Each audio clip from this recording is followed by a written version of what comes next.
HT correspondent core reporter's desk at HindustanTimes.com. Lucknow, after producing some sensational satires on politics and system, young theater activist Mukesh Verma, 30, is ready with yet another play, Mother India Kasturba, that would be staged at the Rai Umanath Bali Auditorium on February 23rd. This creative work is a movement seeking respect for Kasturba Gandhi, the lady behind the success of the Father of the Nation, says Verma. While the 1 hour 45 minutes long play would showcase the various aspects of her, it would also stir debate on her contributions to the country. February 22nd is Ba's death anniversary.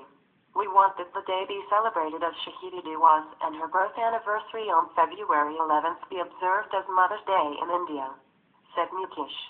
As part of the movement initiated by Mukesh and his group, Satyapath, a signature campaign seeking incorporation of Ba's photograph along with Mahatma Gandhi on currency notes is being initiated across the country through social groups.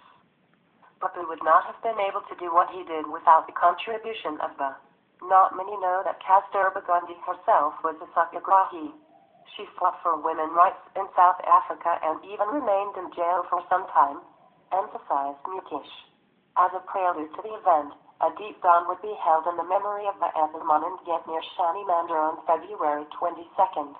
The signature campaign, which would be organized in Odisha, Rajasthan and Mumbai after Lucknow, would be compiled and sent to the Ravi, the President and Prime Minister, said Mukesh. Mukesh has been known for his revolutionary plays.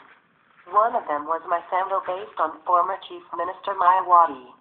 The play was banned in the state. Another was Ayajameen Raven that was based on the alleged anomalies in the state's culture department.